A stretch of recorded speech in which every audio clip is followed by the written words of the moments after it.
Mohon maaf, ini suara saya udah jelas? Sudah masuk. Oke, ini rumah saya ini di pinggir jalan, jadi agak ada suara motor-motor. Agak bising nggak ya? Enggak sih, enggak bising banget. Enggak apa. Oh, ya. Oke, kita mulai ya. Bismillahirrahmanirrahim. Alhamdulillah. Alhamdulillah. Assalamualaikum warahmatullahi wabarakatuh.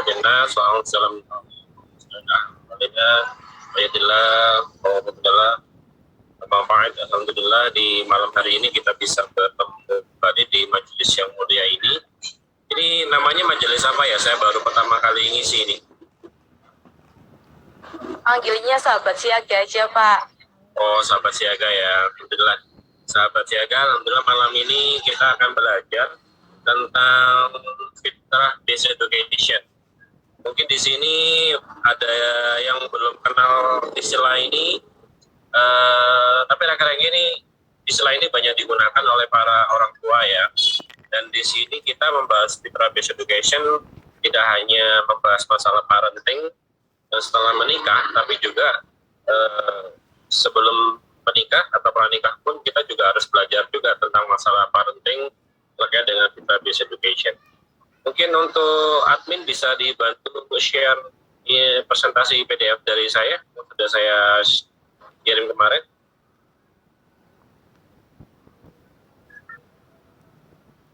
Ya, mungkin bisa ditulis di chat. Di sini ada yang sudah pernah mendengar istilah fitrah based education belum? Di chat coba ada yang sudah pernah mendengar istilah ini? Belum ada kayaknya ya. Baik. Saya jelaskan untuk pengantar dulu ya. Ini saya nanti materinya sampai jam berapa ya, Kak Admin? Nanti selesai di jam 9, Pak Igu. Oh baik, itu udah plus sama tanya jawab ya nanti ya. Betul. Oke, bisa di next slide. Jadi home education ini istilahnya berawal dari guru saya, namanya Ustadz Ari Santosa. Beliau sebenarnya masih muda, umurnya 50-an, tapi kemarin waktu COVID, beliau termasuk salah satu korban. Jadi kami di sini murid-muridnya dari Ustadz Ari Santosa meneruskan tentang ilmu beliau, khususnya di fitrah based education.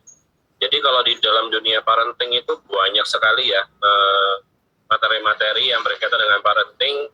Sebelum saya masuk lebih dalam, di sini coba bisa di-chat nggak siapa yang belum menikah dan siapa yang sudah. Bisa di-chat belum menikah, sudah menikah. Karena saya harus tahu dulu nih saya ngobrolnya sama siapa. Bisa di-chat. Di sini siapa yang belum menikah dan yang sudah menikah? Belum Pak Riko, belum menikah, saya belum. Berarti di sini kayaknya forum ini ya, joblowati ya. Baik, saya jelaskan sedikit ya, kenapa kita perlu belajar parenting sebelum menikah. Karena ada beberapa hal tentang persiapan bagaimana kita mendidik anak, itu tidak hanya ketika anak sudah lahir, tapi juga sebelum itu ketika para ibu-ibu yang hamil, kemudian para akhwat, para gadis ini yang sebelum menikah, mereka mencari calon imamnya itu harus paham dulu bagaimana nanti cara mendidik anak. Karena di sini ada slide, di situ dijelaskan tentang core mission dan purpose of life ya, tentang misi kita tuh di dunia ini apa sih, tujuan hidup kita di dunia ini apa gitu ya. Pernikahan itu kan sebuah mitzakon galido ya, sebuah peristiwa yang besar dalam sebuah peradaban. Karena memang kita di fitrah based education ini salah satu visi misinya adalah membangun peradaban mulia sukses berkah. Nah, salah satu pintu dari kita membangun peradaban itu adalah pernikahan. Karena di sanalah peradaban itu dimulai ya. Jadi Misakon Golido ini salah satu dari 3 peristiwa besar yang disebutkan dalam Al-Quran, di mana dalam perjanjian Misakon Golido dalam sebuah pernikahan itu adalah untuk menegakkan peradaban dengan visi misi keluarga yang benar.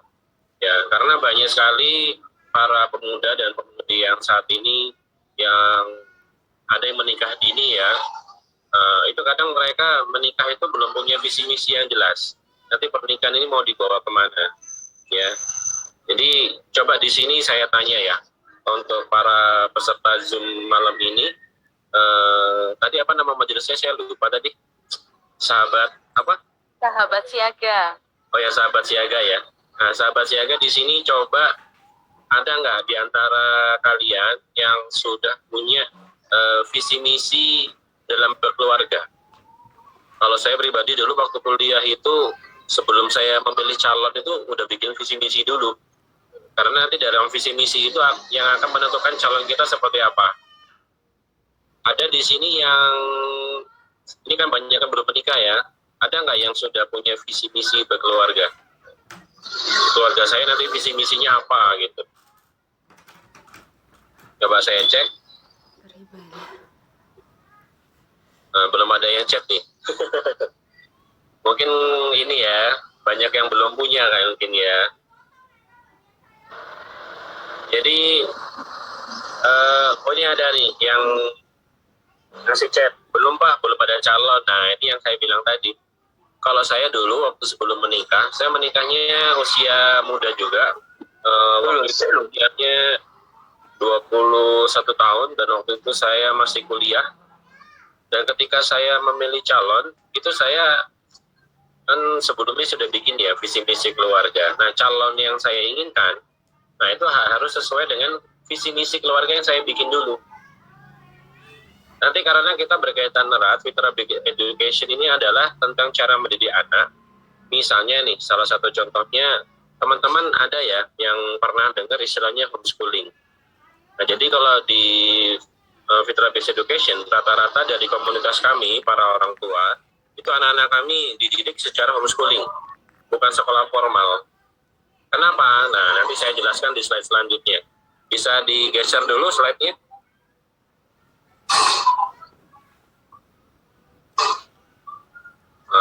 Baik. Nah, ini sebuah big picture tentang pendidikan di Indonesia dan juga di sebagian besar sistem pendidikan di dunia. Di sini kita ada sebuah landscape ya. Jadi di mana sebuah life system ini itu didukung oleh ada yang namanya pendidikan dan juga ada yang namanya potensi fitrah. Jadi kalau di Fitra Based Education itu ada 8 macam fitrah ya. Coba digeser lagi slide selanjutnya. Kasih ya.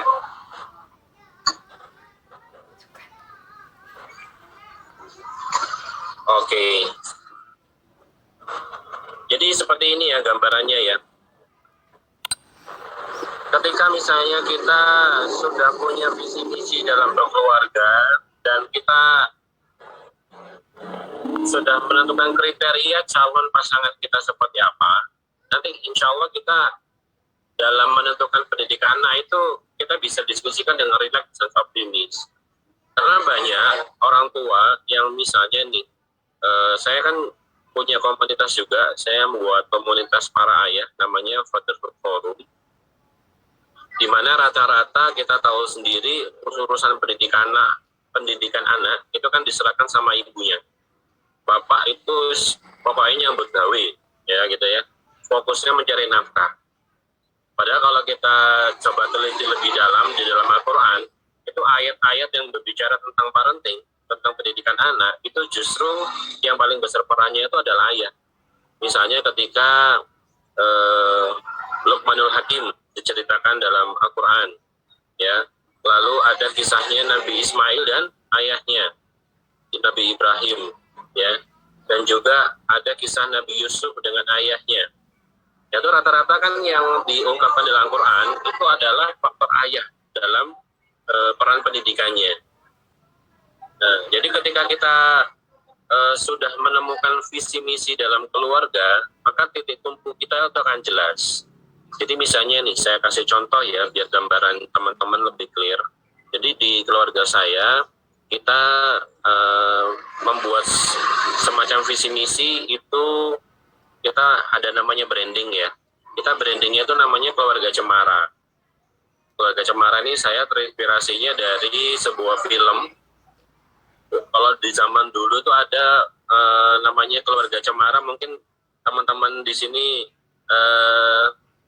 yang zaman-zaman sekarang ini mungkin belum tahu ya film Keluarga Cemara. Jadi film Keluarga Cemara ini diceritakan di zaman dahulu, itu ada sebuah keluarga yang harmonis di daerah Bandung ya. Lebih banyak teksnya itu kalau ngomong pakai bahasa Sunda ya. Nah, kami di Keluarga Cemara ini punya visi misi ingin menjadi seperti cemara. Kenapa? Karena cemara itu dari akarnya, pohonnya, daunnya itu semuanya punya peran masing-masing. Bahkan nggak heran ketika misalnya ada teman-teman kami yang nama anaknya ranting, nama anaknya daun, nama anaknya bunga gitu ya. Ya karena itu bagian dari pohon cemara. Jadi ketika kita punya visi misi keluarga, saya menamakan keluarga saya ini adalah Keluarga Cemara. Fokus kami adalah di dunia pendidikan. Makanya itu kami sekarang ini, saya dibantu istri dan juga tim, kita lebih fokus di pendidikan itu mulai dari pranikah, lalu menikah, lalu punya bayi, balita, gitu ya, lalu menginjak remaja, dewasa. Nah, kita punya sebuah sistem yang mulai ada namanya kajian pranikah. Lalu ada juga kita kajian munakahat. Kajian munakahat ini lebih banyak kita bicara tentang persiapan keluarga ya. Lalu berikutnya kita ada kajian samara, ini bagi yang sudah berkeluarga. Lalu juga ada kajian parenting, mulai dari anak balita, anak remaja, dewasa sampai menikah. Dan kita punya lembaga dari yang playgroup, TK. Kalau kami karena pendidikan Islam ya, ada ada RA, Rodatul Anfal, ada juga MI, Madrasah Diniyah gitu ya, sampai SMP, SMA, bahkan kita sampai di lansia kita bikin sebuah tempat namanya shelter lansia ya. Nah ini dengan visi misi keluarga yang jelas, jadi nantinya kita keluarga itu mau dibawa kemana, maka nggak akan bingung gitu ya. Keluarga itu ibaratnya kan suami istri itu, kalau di istilah planet itu ada sebuah buku namanya Mars vs Venus gitu ya. Dia kan dari dua latar keluarga yang berbeda, kemudian harus bersatu. Kalau saya pribadi sama istri itu bukannya bertengkar ya, kami berdiskusi itu kadang sampai panas gitu ya. Tapi alhamdulillah sih walaupun beda pendapat, ujung-ujungnya nanti kita damai gitu ya, kita cari solusi bersama. Maksudnya diskusi di sini bukan berarti berantem atau bahkan sampai bercerai dan sebagainya, nggak sampai seperti itu. Maksudnya antara saya maunya kayak gimana, terus istri saya maunya kayak gimana, nah itu kan harus dipilih sebuah solusi yang tengah-tengahnya seperti apa. Contoh, ketika saya belajar Fitrah Based Education, itu kan kita nanti ujung-ujungnya itu kalau di komunitas kami, itu rata-rata orang tua ini mendidik anaknya itu pakai metode homeschooling ya. Kalau saya udah mantep banget nih homeschooling, karena saya nanti homeschooling itu mulai dari SD, SMP, SMA, nanti kuliahnya di luar negeri. Karena kan kalau di homeschooling itu rata-rata kan nggak ada ijazahnya ya. Kalau di Indonesia kan masih ijazah minded nih. Kalau kita nggak punya ijazah ya mau masuk kampus tuh agak sulit gitu ya. Tapi di luar negeri, rekan-rekan kami yang anaknya sudah selesai homeschooling, itu di luar negeri itu tanpa ijazah kita masih bisa kuliah. Ya, bahkan dapat beasiswa. Nah, ketika saya pinginnya anak homeschooling, ternyata istri belum siap gitu ya. Nanti kata tangga gimana, kok anaknya nggak sekolah, anaknya di rumah aja, apalagi anaknya rambutnya gondrong gitu. Nah ini kan antara satu dengan yang lainnya, suami dan istri ini kan berbeda nih. Maka harus visinya harus sama dulu, disamakan dulu gitu ya.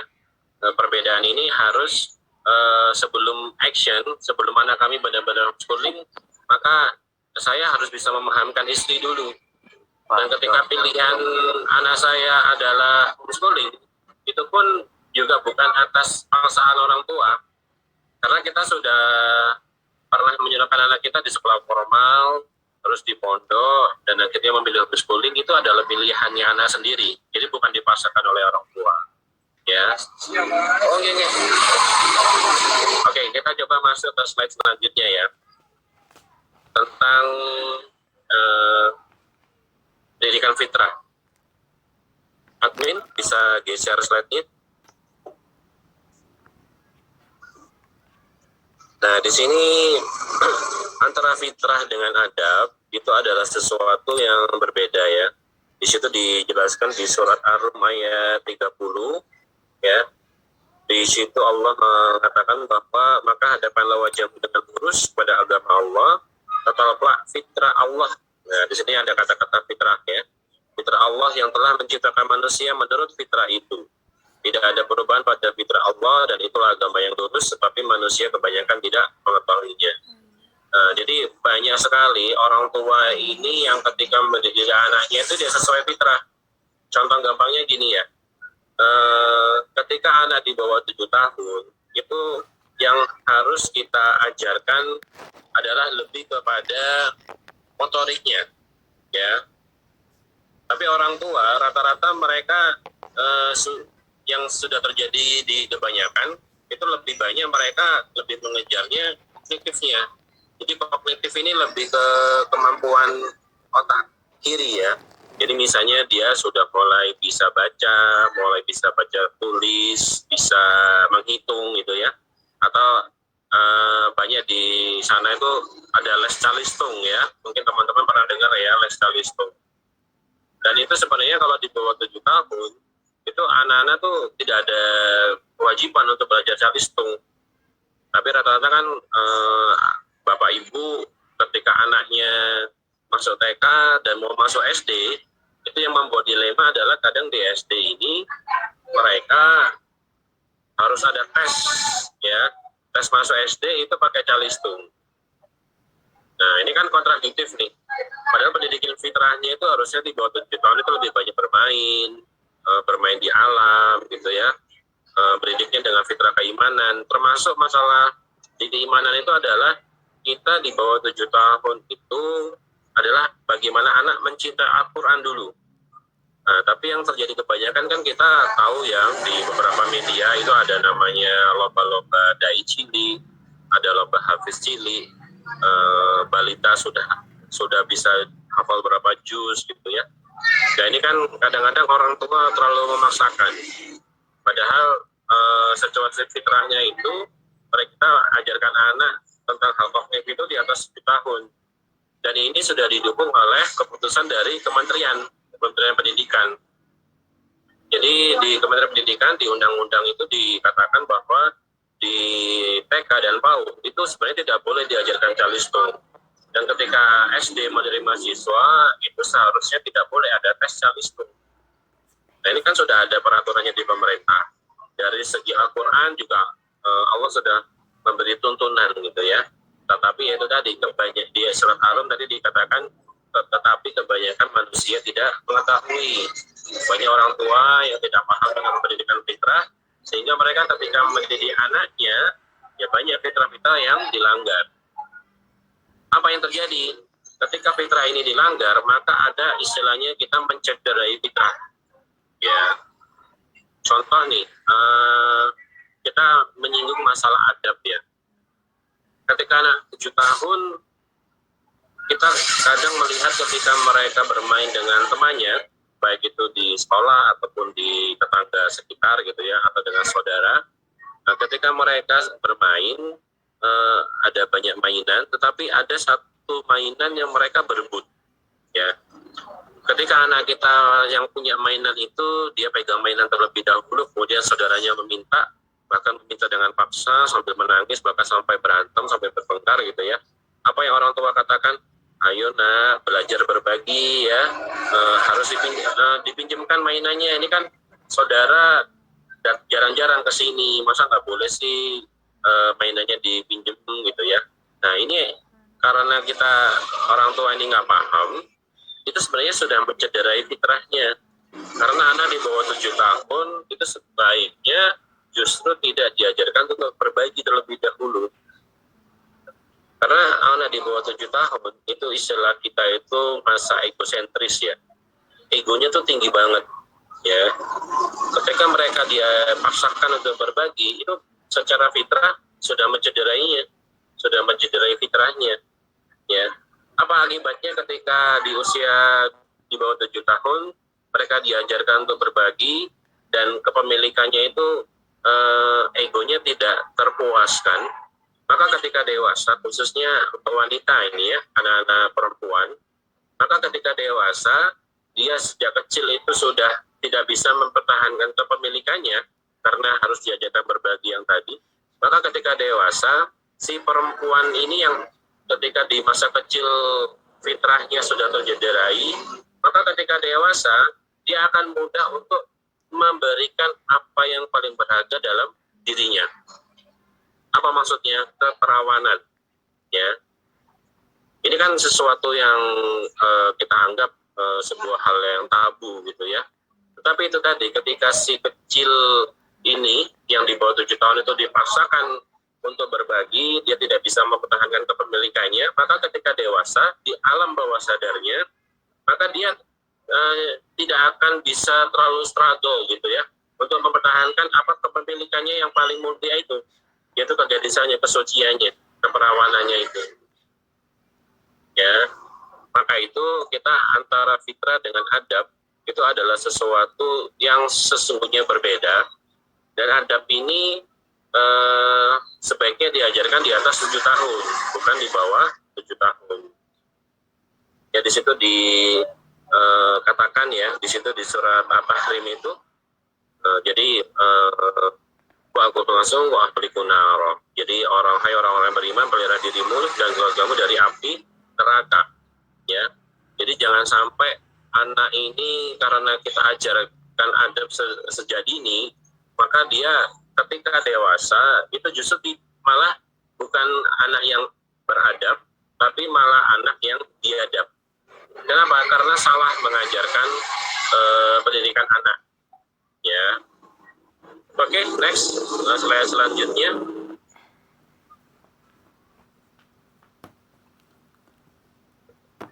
Admin bisa dibantu untuk slide selanjutnya.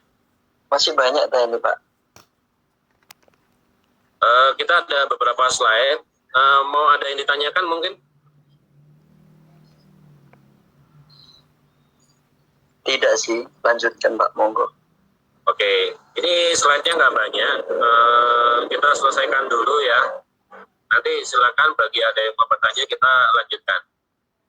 Oke, jadi di dalam fitrah based education atau pendidikan berbasis fitrah itu ada 8 macam fitrah. Yang pertama yang kita bahas, dan ini yang paling urgent, namanya adalah fitrah keimanan. Ya, jadi fitrah keimanan itu setiap anak lahir dalam keadaan fitrah. Maka setiap kita ketika di alam rahim pernah bersaksi bahwa Allah adalah sebagai Rabb gitu ya. Yang itu tanpa kita sadari, maka di usia 0 sampai 6 tahun ini fitrah keimanan itu adalah fitrah yang paling kita jaga ya. Yang tadi itu contoh yang sebelumnya saya sebutkan, ada sebuah kisah di mana fitrah keimanan ini tercederai karena ada seorang anak yang mereka sejak kecil itu mulai diikutkan berbagai lomba-lomba hafiz cilik, lomba dai cilik gitu ya. Kan orang tua ini kadang bangga gitu ya, ketika anaknya di usia balita itu sudah bisa hafal Quran, bisa baca tulis, bisa ini, bisa itu gitu ya. Maka ada sebuah kisah di mana ketika di usia 7 tahun itu terlalu diforsir, akhirnya si anak ini adalah sebuah kisah nyata ya. Si anak ini ketika dia dewasa, itu yang dia hafal Al-Quran itu banyak hafalannya. Dia ketika jadi dai kecil itu banyak hafal dalil-dalil gitu ya. Tapi ketika dewasa itu berontak.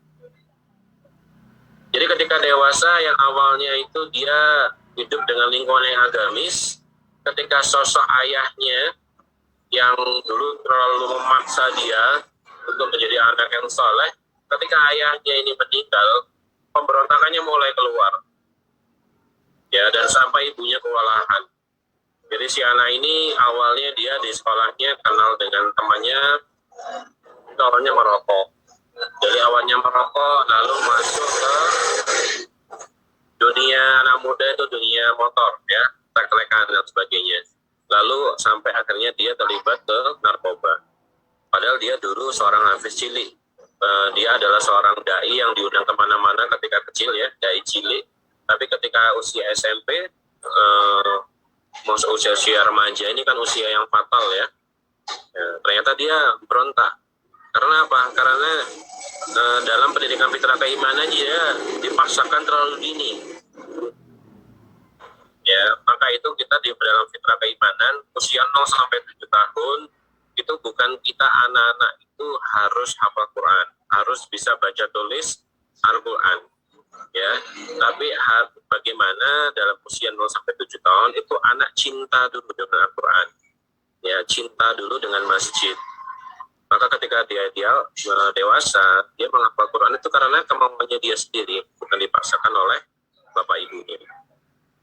Berikutnya ada namanya fitrah belajar, ya, atau fitrah bernalar. Jadi fitrah belajar ini setiap anak itu adalah pembelajar yang tangguh dan pembelajar yang sejati, ya. Tidak ada anak yang tidak suka belajar, ya. Jadi semua anak itu pasti dia suka belajar. Ya. Nah, masalahnya bagaimana orang tua itu menstimulasi anaknya. Yang tadi itu saya sebutkan sebuah contoh di mana anak di usia di bawah 7 tahun dia sudah dipaksakan ikut les baca, les tulis, les hitung gitu ya. Maka ketika dia di bawah 7 tahun ini sudah diforsir kognitifnya, maka di usia-usia SD SMP itu biasanya terjadi namanya burnout gitu ya. Jadi otaknya itu udah panas banget gitu. Karena dia terlalu banyak dijejali. Makanya kita di Fitrah Based Education itu ada namanya inside out dan outside in. Apa maksudnya? Jadi ketika kita mendidik anak itu kita usahakan anak itu ketika mau belajar Quran, maka inside out-nya adalah dari dalam dirinya sendiri, bukan dipaksakan oleh orang tua. Jadi outside in itu anak itu dijejalkan dengan berbagai macam pelajaran gitu ya, dengan les-les gitu ya. Makanya itu saya adalah di keluarga saya, pilihan kami ini adalah kita memilih homeschooling supaya apa? Dengan kurikulum nasional yang berbagai macam mata pelajaran itu jadi beban ya buat anak-anak itu ya. Jadi dalam fitrah belajar kita ada tahapan-tahapannya. Lalu yang berikutnya ada namanya fitrah bakat. Ya. Jadi fitrah bakat ini kalau dalam fitrah based education itu ada pemetaan atau bahasa guru kita tuh namanya talent mapping ya. Di mana anak usia 7 tahun ke atas itu sudah mulai bisa dipetakan bakatnya. Lalu di usia 10 tahun dia mulai ajak bakatnya.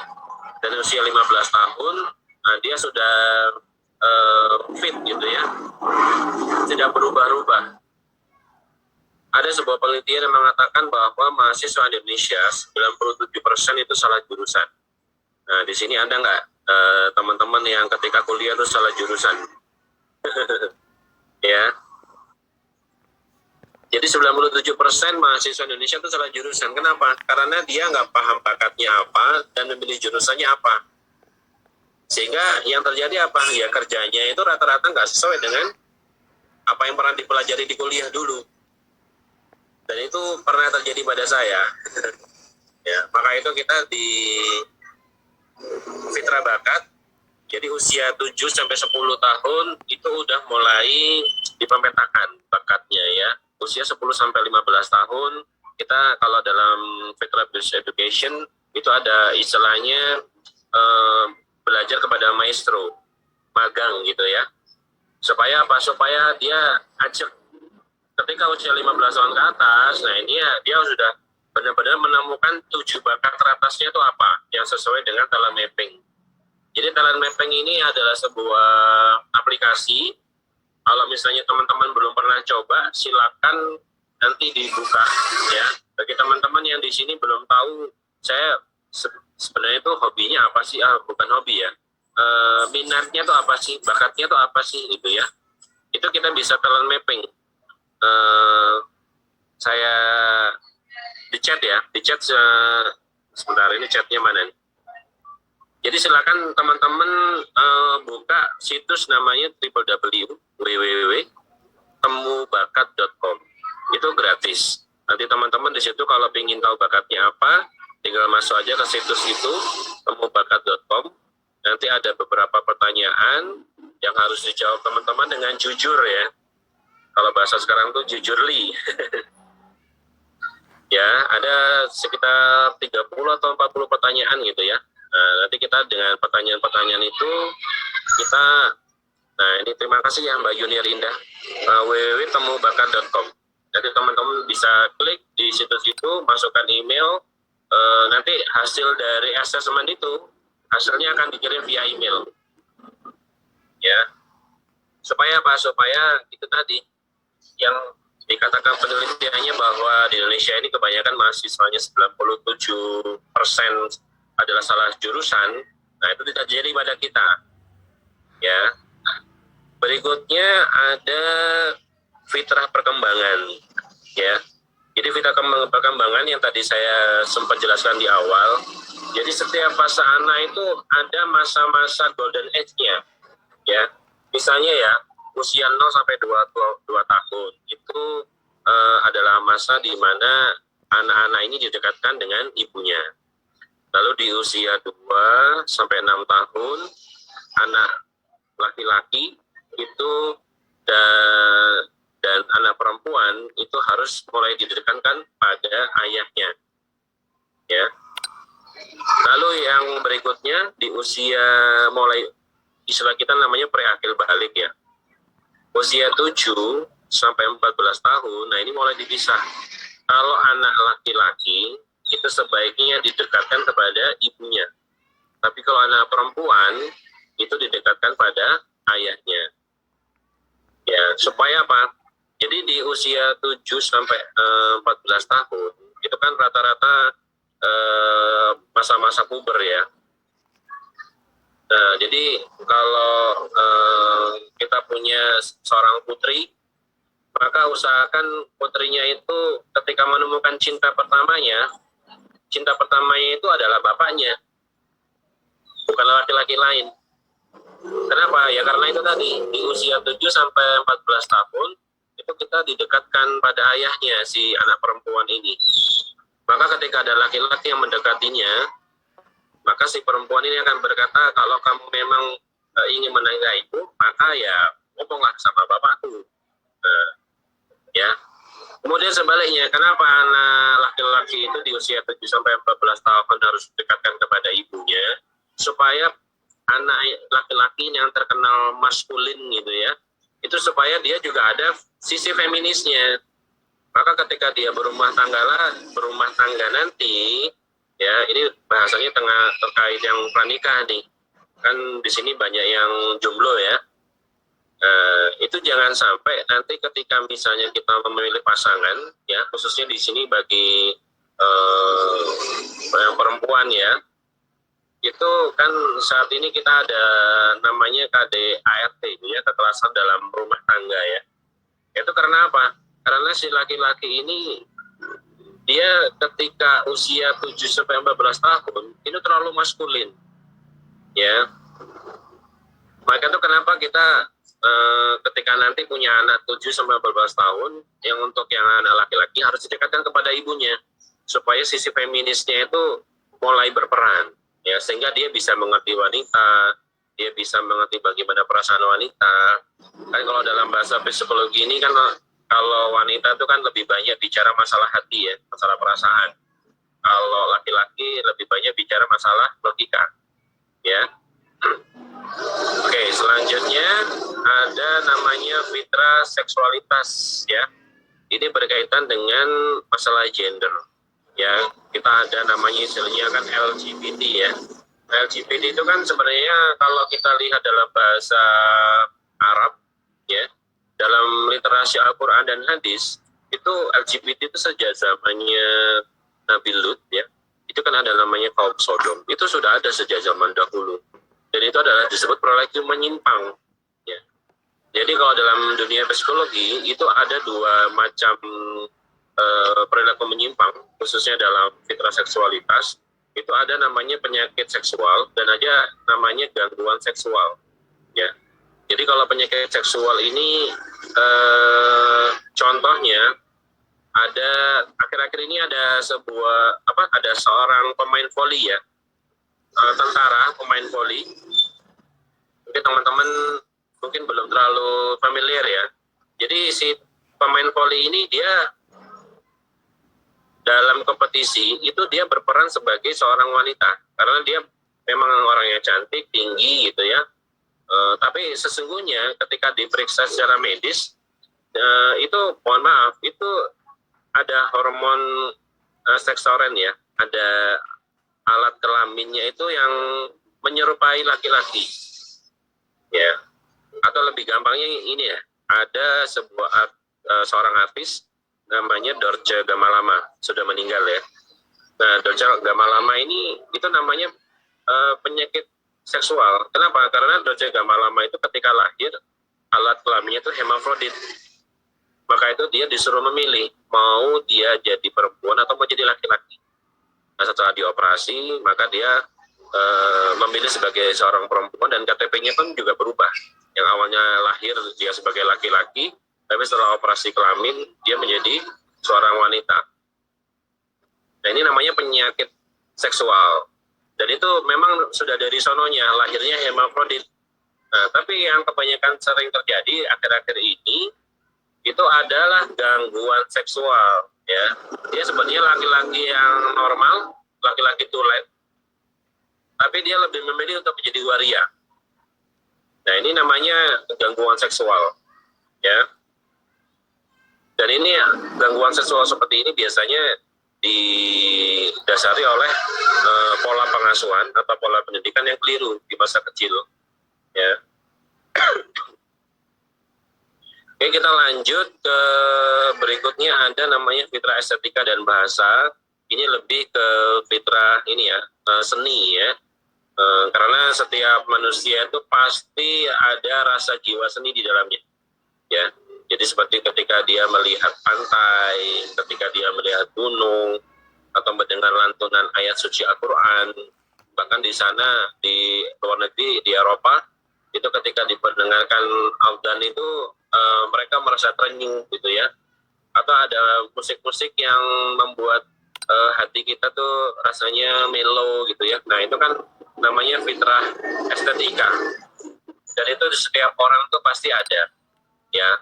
Makanya dalam Islam itu kan ada namanya hukum musik itu kan jadi perdebatan, ya. Kalau saya pribadi menilai tidak terlalu yang ekstrim, tidak terlalu yang longgar juga.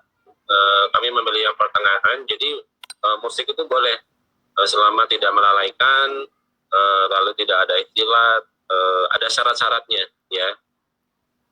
Terus yang berikutnya, yang ketujuh, fitrah individualitas dan sosialitas. Nah, ini yang berkaitan dengan usia ketika dia preakil balik, ya.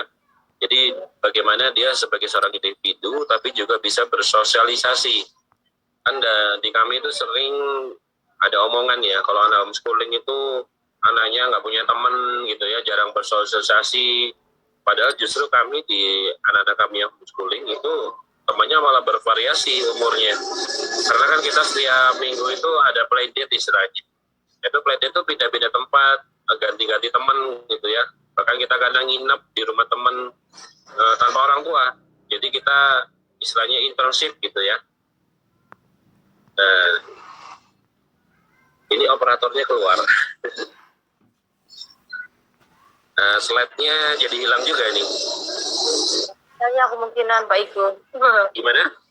Sinyalnya kemungkinan lagi trouble juga ya. Oh ya.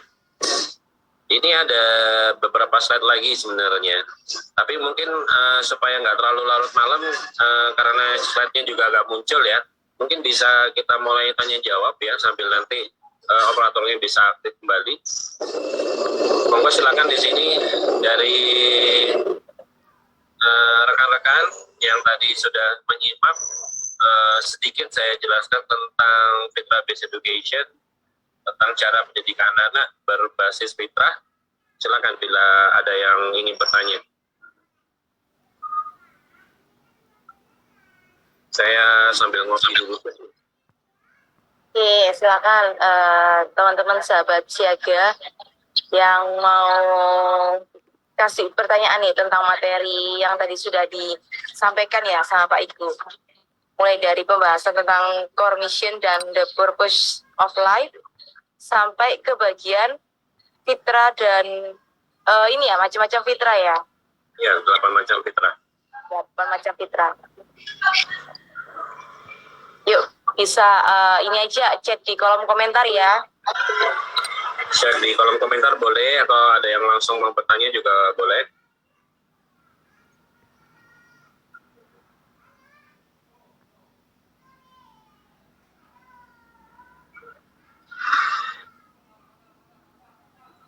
Ini ada dua kemungkinan nih.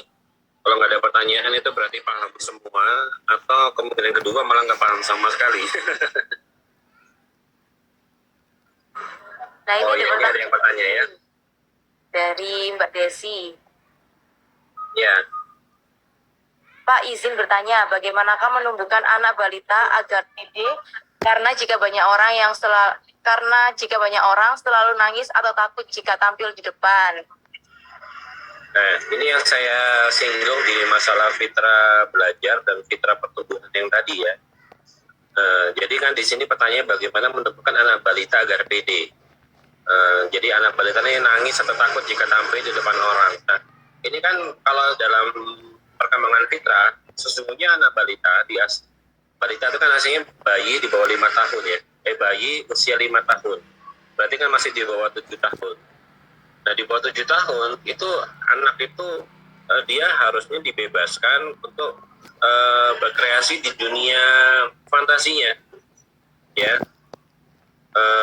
Bukan mulai tampil di depan umum, atau dia mulai ikut lomba-lomba. Itu kan sebenarnya kan belum waktunya. Jadi kalau saran saya, bagaimana menumbuhkan, ya jangan tumbuhkan dulu, nunggu dia di usia 7 tahun. Supaya apa? Supaya yang tadi saya bilang fitrahnya tidak tercederai. Ya, jadi di bawah 7 tahun, kalau di kami ya, itu kan di sekolah kami di TK, di playgroup, kita nggak ada pelajaran calisthum sama sekali. Yang ada kita hanya bermain. Dan ketika kita kan biasanya kalau usia TK atau playgroup, itu kan di akhir tahun akademik kan ada kayak pentas seni gitu ya, ada pertunjukan. Nah itu justru ketika anak-anak TK ini dia tampil dengan begitu sempurna, nggak ada cacat, gerakannya benar semua, ini malah menyalahi fitrah sebenarnya. Karena justru anak-anak TK yang di bawah 7 tahun ini, atau balita ini, kalau secara fitrahnya itu dia harusnya belum bisa untuk menari teratur, menyanyi secara teratur. Bahkan ketika dia nggak pede, itu secara fitrahnya memang belum waktunya. Tapi itu kadang banyak orang tua yang terlalu memaksakan, dia harus bisa baca tulis, hitung, tampil, entah itu audisi, ikut lomba-lomba. Nah ini kan sebenarnya belum waktunya. Jadi saran saya sih kalau belum usia 7 tahun, jangan terlalu dipaksakan, anak ini harus pede, harus tampil. Nanti ketika usia 7 tahun, kan kalau di fase pendidikan itu Ali bin Abi Thalib itu kan pernah mengatakan ya, didiklah anakmu dengan 3 masanya. Ketika 0 sampai 7 tahun, jadikan dia sebagai raja. Raja itu kan berarti apapun yang diinginkan, anak itu mau sakara PDW ya terserah. Orang tua jangan terlalu memaksakan. Tapi jadikan usia 7 sampai 14 tahun, itu anak sebagai tawanan. Nah, kalau tawanan kan berarti dia harus dipaksa gitu ya. Nah, tadi itu yang saya bilang 7 tahun ke atas baru tuh mau latihan tampil, mau supaya dia pede ya. 7 tahun ke atas tuh baru mereka istilahnya di drill gitu ya, itu nggak masalah. Tapi kalau anak balita sebaiknya jangan. Dan yang terakhir, di usia 14 tahun ke atas, jadikan anak sebagai sahabat. Karena kalau usia 14 ke atas, bahasa kita namanya preakil balik ya. Itu kan anak-anak rata-rata udah mau diatur sakara PDW gitu ya. Apalagi anak-anak zaman sekarang ya. Itu kan istilahnya tuh Gen Z ya. Nah, itu kan mereka lebih memilih dengan aturan hidupnya sendiri. Makanya jadikan anak di usia 14 tahun itu sebagai sahabat. Kita ajak bicara, kita ajak bermain, kita ajak keluar. Makanya yang tadi saya bilang usia 14 tahun ke atas, kalau anak perempuan itu dekatkan pada ayahnya. Jadi kalau kami itu para ayah, untuk para gadis-gadis ya, para remaja, ke mall itu bukan sama pacarnya, tapi sama bapaknya. Supaya apa? Ya supaya itu tadi, ketika anak sudah menganggap orang tua itu sahabat, maka dia nggak akan sungkan-sungkan mau cerita tentang masalah sekolahnya, cerita temannya, sahabatnya, bahkan ketika dia mulai jatuh cinta, itu nggak akan sungkan-sungkan. Tapi kalau misalnya sama orang tua, dia menganggap ada gap, ya bukan seorang sahabat, kan nggak mungkin itu keluar cerita-cerita seperti itu. Jadi itu ya saran saya, nanti di atas 7 tahun baru mulai dilatih. Kalau di bawah 7 tahun, biarkan dia menjadi raja. Oke, lanjut. Ada pertanyaan berikutnya ya tadi.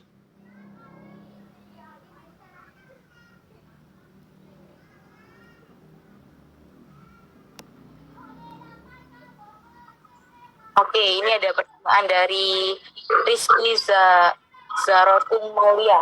Pak izin bertanya, bagaimana ya sebagai wanita karir agar tidak merasa bersalah karena tidak bisa full time bersama anak? Ya, tentang wanita karir ya. Masalah wanita karir ini sering banget kami bahas di dalam FGD ya, forum group discussion. Karena banyak juga yang istilahnya pro kontra ya, antara dalam Islam sesuai tuntunan Al-Quran dan hadis, bagaimana wanita seharusnya dia bermaisha. Maksudnya bermaisha ini berkarir ya. Boleh nggak seorang wanita itu berkarir? Bagaimana seorang muslimah bisa berkarir tanpa melanggar syariat? Pertanyaan-pertanyaan ini sering sekali muncul, dan jawaban kami, asalkan, jadi boleh wanita itu berkarir ya, tapi syaratnya yang pertama adalah asalkan si suami dia mengizinkan, maka silakan. Dan yang kedua, asalkan si anak ya, pendidikan anak itu tidak terabaikan, maka silakan. Tapi jika kedua hal ini atau salah satu saja itu tidak lolos kriterianya, maka wanita karirnya akan menjadi bermasalah. Kita sering menemui ya, banyak di antara wanita karir ini secara pertumbuhan ekonominya bagus gitu ya, tapi ternyata pendidikan anaknya terabaikan karena si ibu ini terlalu sibuk dengan karirnya. Saya pun ketika awal menikah, ketika belum punya anak, istri saya sempat menjadi wanita karir ya, mulai level ke bawah sampai naik gitu ya, di perusahaannya ada promosi jabatan sebagainya. Tapi karena itu tadi, kita punya visi misi keluarga, kita punya core value yang jelas, purpose of life yang clear gitu ya, maka ketika mulai kami punya anak, maka dia dengan kerinduannya, maka dia keluar dari perusahaannya, jadi full jadi seorang ibu rumah tangga, Tapi karena itu tadi ya, sudah terbiasa mencari uang sendiri, berkarir gitu ya. Walaupun di rumah ya tetap saja istri saya tuh suka jualan online atau usaha ini itu gitu ya, macam-macam lah. Jadi selama itu tadi, yang pertama ada ridho dari suaminya, yang kedua tidak terabaikan masalah pendidikan anaknya, maka tidak masalah. Karena apa? Kalau dalam literasi pendidikan, sesungguhnya kan ayah itu, istilah kami itu, ayah itu kepala sekolah. Kepala sekolah itu kan berarti kalau dalam dunia kerja, kepala sekolah ini nggak harus tiap hari mantengin guru-gurunya atau siswa-siswanya di sekolah. Justru kepala sekolah ini lebih banyak dia keluar dari sekolahnya. Dan istri, ya, itu seperti layaknya para pengajar, para guru. Jadi istri ini lebih banyak dia berinteraksi dengan siswanya, dengan anaknya berarti kan. Jadi kalau ayah ini lebih banyak ke kualitas, tapi kalau ibu itu lebih banyak ke kuantitas. Ya. Jadi ini kembali lagi ke pertanyaannya, bagaimana ya sebagai wanita karir tidak merasa bersalah. Yaitu tadi, kalau memang karirnya itu tidak terlalu menyita waktu, lalu dari pendidikan anaknya juga tidak terabaikan, maka ya tidak masalah gitu ya. Tapi kan banyak di luar sana, kadang kalau seorang wanita karir yang kerjanya full time, bahkan kadang lembur, pulang malam, hari Sabtu Minggu, kadang masih kerja, ya ini kan sudah terlalu menyita waktu. Jadi saran saya sih, kalau memang karirnya itu bermasalah terhadap pendidikan anaknya, maka sebaiknya fokuskan di pendidikan anak. Kan kewajiban mencari nafkah itu kan di pundak suami, ya, bukan seorang istri. Tapi ada juga beberapa karir ya, karena kami sempat diprotes juga. Pak, ini kan saya sebagai dokter gitu ya, saya sebagai perawat, istilahnya tenaga medis lah. Itu kan juga dibutuhkan para dokter wanita, para perawat wanita, ya. Ini berkaitan dengan masalah aurat ya. Maka ya seperti tadi yang saya sampaikan, selama dia jadi dokter wanita, jadi seorang perawat wanita, dan dia tidak mengabaikan pendidikan anaknya, ya nggak masalah juga gitu. Maka saya punya beberapa teman dokter wanita yang dia berkarir, bahkan menduduki jabatan yang cukup tinggi gitu ya.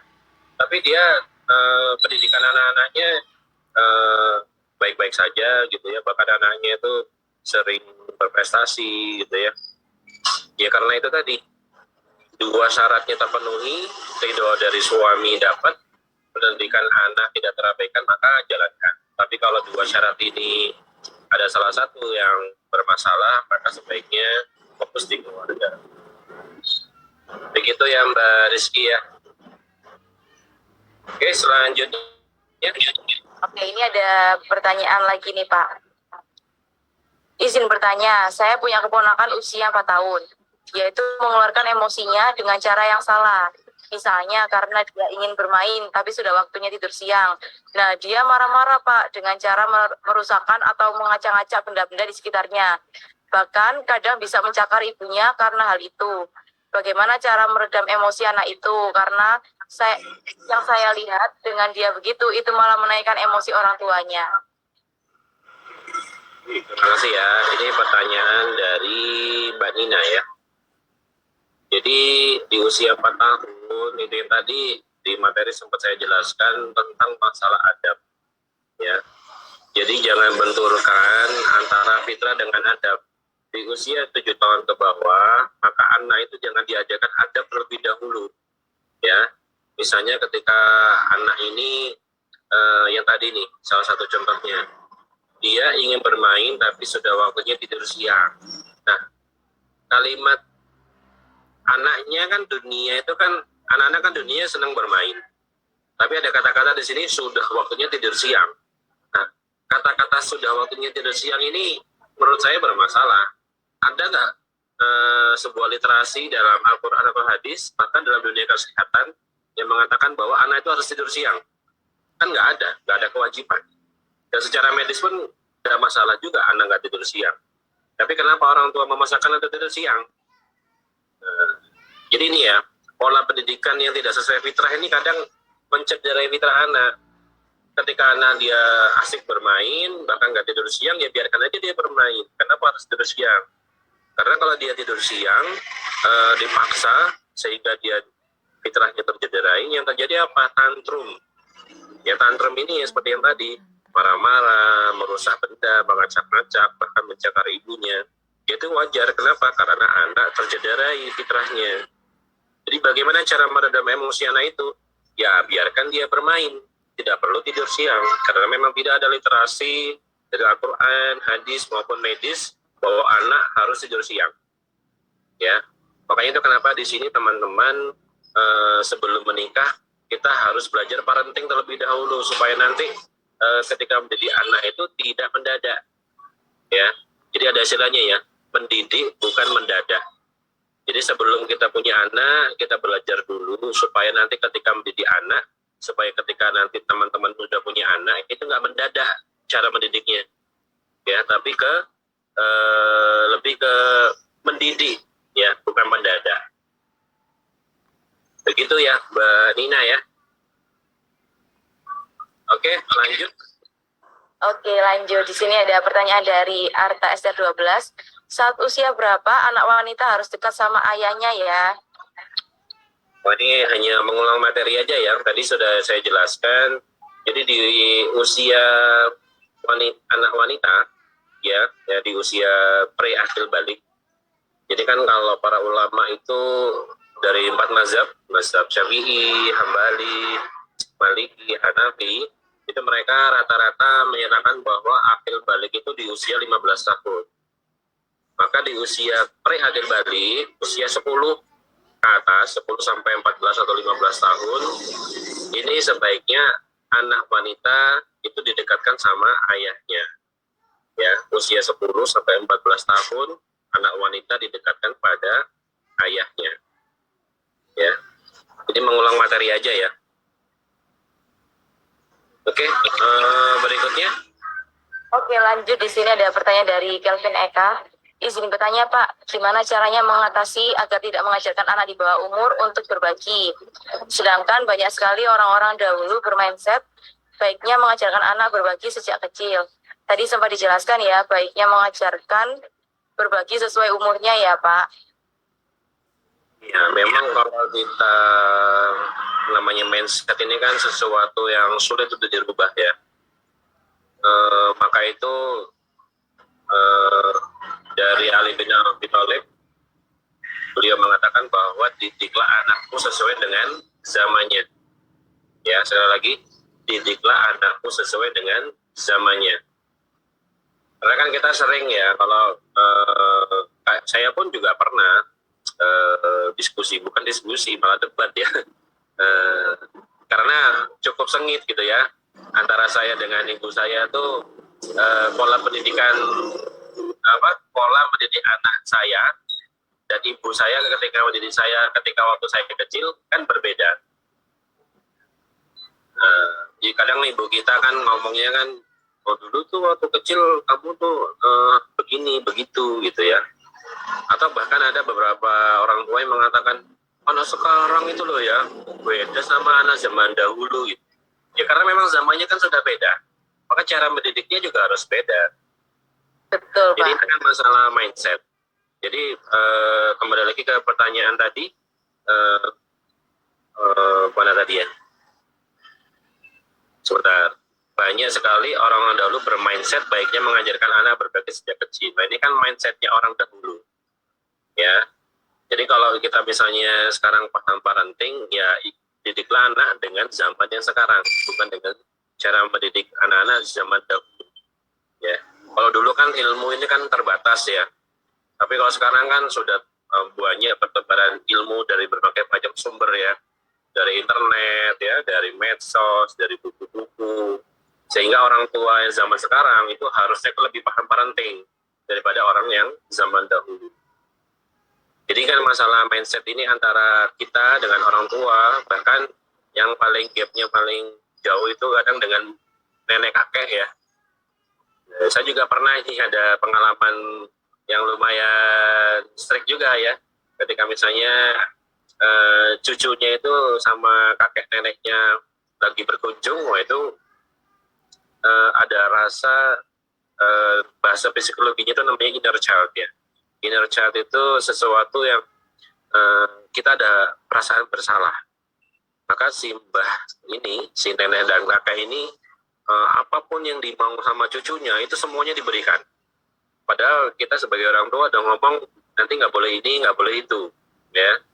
Nah ini ketika anak saya menginap di rumah mbahnya, ya, di rumah nenek kakeknya, itu semua aturan tuh dilanggar. Nah ini kan beda mindset nih. Jadi nggak masalah mindsetnya orang tua seperti itu dan mindset kita sekarang seperti ini. Tapi yang itu tadi kita kembali kepada patokan yang apa yang katakan Ali bin Abi Thalib, didiklah anakku sesuai dengan zaman. Ya, jadi kalau orang tua kita, nenek kakek kita memaksakan untuk cara mendidik anak seperti dulu itu harusnya begini-begini, ya itu udah beda ya sama zaman sekarang. Jadi masalah mindset memang sulit ya untuk dirubah. Tapi itu tadi kita kembali ke kaidah aja gitu ya. Kan yang istilahnya punya hak untuk mengasuh itu kan di ayah ibu, ya, bukan di mbahnya, bukan di kakek neneknya. Ketika saya memutuskan bahwa anak schooling, itu ibu saya juga sempat protes gitu ya. Apalagi ibu saya kan akademis ya, sebagai kepala sekolah. Gimana anakmu kalau nggak sekolah? Apa homeschooling itu? Akhirnya mulai terjadi diskusi, bahkan perdebatannya itu wajar lah. Tapi setelah kami pahamkan, ya alhamdulillah beliau sekarang malah mendukung. Ya, jadi bagaimana cara kita merubah mindset itu harus belajar ya, karena itu penting ya mindset itu. Betul Pak Ibu. Oke, lanjut ya. Oke, lanjut, ini pertanyaan terakhir. Izin bertanya, kalau tidak tidur siang, anak akan terus bangun maghriban, terus tidurnya malam banget. Nah, pas bangun paginya susah. Apakah tiap anak fitrahnya berbeda-beda? Jadi ini kembali lagi ya pertanyaan masalah tidur siang. Jadi kalau di kami itu apalagi anaknya di bawah 7 tahun ya, itu kita puaskan dulu, kita kuras dulu fisiknya ya. Karena di usia 7 tahun ke bawah itu kan memang dunianya bermain. Makanya kan ada namanya TK tuh taman bermain gitu ya, taman kanak-kanak gitu ya. Karena memang di usia 7 tahun itu kita porsinya itu lebih ke motorik ya. Bagaimana menguras tenaganya itu sehingga anak ini ketika sudah capek itu gak akan mudah rewel. Nah, di sini ada pertanyaan, kalau misalnya anak tidak tidur siang, anaknya akan tidur sore. Nah, berarti solusinya ya gimana anaknya supaya tidak tidur sore. Ya. Jadi anak-anak saya yang ketika usia balita itu ya, ketika misalnya anak tidak tidur siang, kalau saya sih pribadi, anak-anak saya tidak ada yang saya wajibkan tidur siang ya. Anak ketika dia bermain sampai siang, bahkan sampai sore, ya saya biarkan aja, karena memang dunianya kan bermain. Nah, gimana kalau misalnya anak nggak tidur siang, tapi dia sorenya ngantuk, ya kita ajak aktivitas. Ya, kalau misalnya akhir pekan bahkan, itu kita sering banget di akhir pekan itu keluarnya mesti sore. Ya, jadi kita usahakan anaknya itu tidurnya setelah maghrib, ya, sehingga dia ketika jam tidurnya maghrib sampai subuh gitu ya, itu kan masa tidur jam normal ya. Nah, itu sudah sesuai dengan porsinya. Bahkan kadang yang sering terjadi itu kan sesungguhnya anak-anak itu fitrahnya itu ketika kita lihat ya, anak-anak bayi khususnya di bawah 2 tahun. Saya kan barusan punya anak juga nih, karena saya yang terakhir ini usianya 1,5 tahun. Rata-rata bayi saya yang kecil ini, dia setiap subuh pasti bangun, ya. Dan ternyata nggak cuma bayi saya, anak-anak saya sebelumnya, juga anak-anaknya para orang tua yang lain, itu fitrahnya itu subuh bangun. Tapi yang kebanyakan terjadi kan karena orang tuanya masih males bangun, ibunya harusnya sholat subuh tapi dia masih arasan gitu ya, sehingga ya dinenenin lagi sampai akhirnya bangunnya jam 5, jam 6 gitu ya. Nah ini kan berarti kan itu tadi mendidik anak tidak sesuai dengan fitrahnya. Jadi anak ketika dia jam normalnya itu kan kalau anak-anak kan sekitar 7 sampai 8 jam ya, anak-anak ya. Kalau saya sekarang itu tidurnya 3-4 jam aja satu hari. Tapi kalau anak-anak kan normalnya 7 sampai 8 jam. Maka saya pribadi kalau memang anak itu siang mau tidur karena dia merasa capek habis main, ya silakan tidur. Tapi kita tidak pernah memaksa anak saya untuk tidur siang. Tapi kalau anak tidur sore, nah ini ada literaturnya. Dalam sebuah hadis itu dikatakan bahwa tidur pada asar itu dalam literasi hadisnya itu mengundang kemalasan, dan juga secara medis itu mengundang penyakit. Ya, inilah ada literasinya. Jadi kalau anak tidur sore, kami pribadi tidak menyarankan. Ya, jadi kalau anak capek, ya, habis main, tidak tidur siang, tapi sorenya mau tidur, kita ajak aktivitas, kita ajak keluar rumah, habis maghrib baru tidur. Ya, nah ini yang sering terjadi kan, kadang ada beberapa orang tua tuh, Pak, kalau misalnya habis maghrib tidur, nanti sholatnya gimana tuh? Kan anak di bawah 7 tahun itu kan gak wajib sholat. Ya, jadi pendidikan anak, ilmu parenting ini penting supaya kita tidak salah dalam pendidik anak. Ya, jadi makanya saya sarankan, di sini kan sudah nggak ada pertanyaan lagi ya. Ini saya closing atau gimana, Kak Admin? Sudah mau jam 9. Iya, boleh nggak apa, Pak Igu, sambil Ya. baca sedikit-sedikit. Ya, jadi kan teman-teman kan di sini tadi saya tanya di grup kan banyak di sini yang belum menikah ya.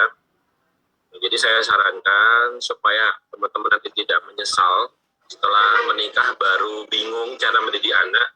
Maka saran saya sebelum menikah belajar parenting ya. Kalau misalnya di KUA itu sebenarnya ada, Pak. Di KUA itu ada ilmu pranikah. Tapi kalau saya lihat materinya itu cuma formalitas aja gitu ya. Jadi teman-teman, saran saya kalau misalnya sebelum nikah, banyak-banyaknya belajar tentang ilmu pranikah, baik tentang cara memulai rumah tangga, cara mendidik anak. Bahkan yang tadi saya bilang, usahakan kalau bisa sebelum nikah itu sudah bikin visi misi keluarga, walaupun calonnya belum jelas. Jadi saya dulu waktu nikah saya itu, saya pernah bikin undangan, saya share di Facebook saya menikah tanggal 30 September tahun sekian gitu ya. Itu banyak yang nanya tuh, loh Mas, itu kok calon wanitanya kok masih kosong?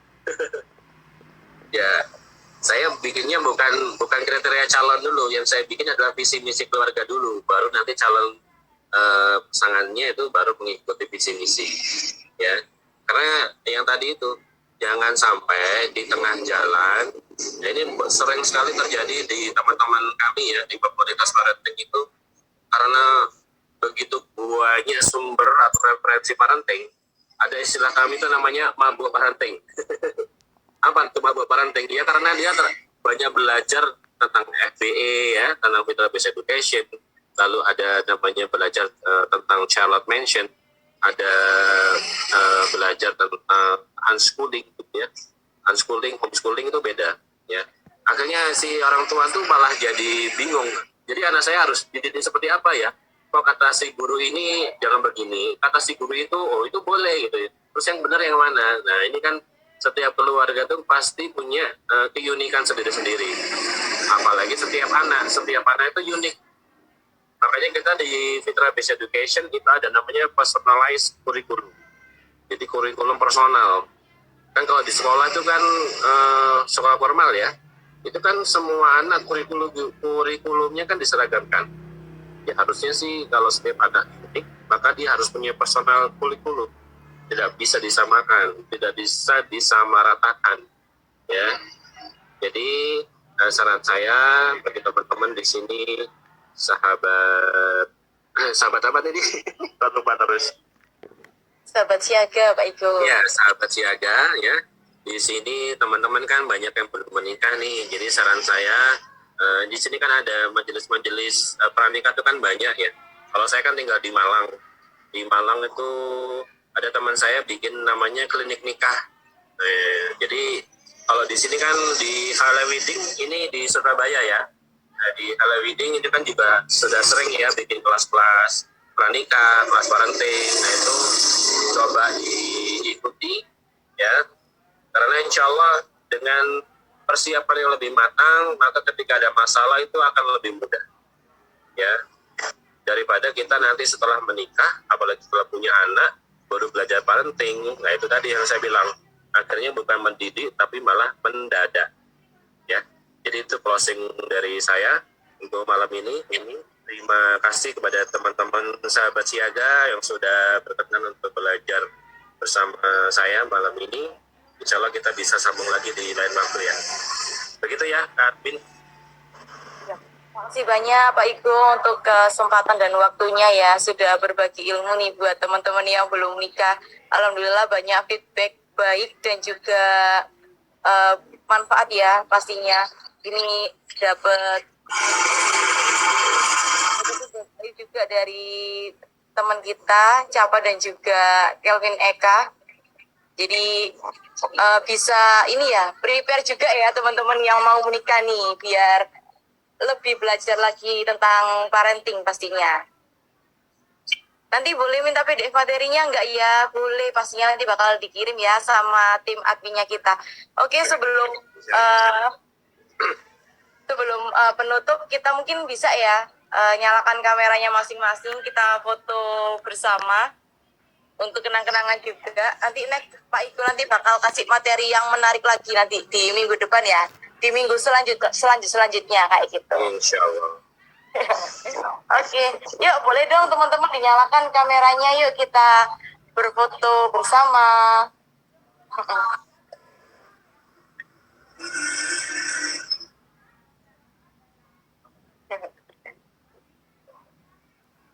Oke, yang lain nih ada Elsafa, ada Muhammad Baktiar, ada Septa, Zaratul Siti. Yuk, boleh dinyalakan dulu yuk kameranya, kita berbagi momen kebahagiaan nih.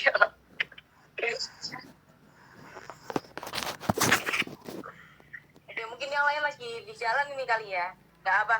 Yang sudah on cam aja, yuk kita selfie. Berikan gaya terbaik kalian.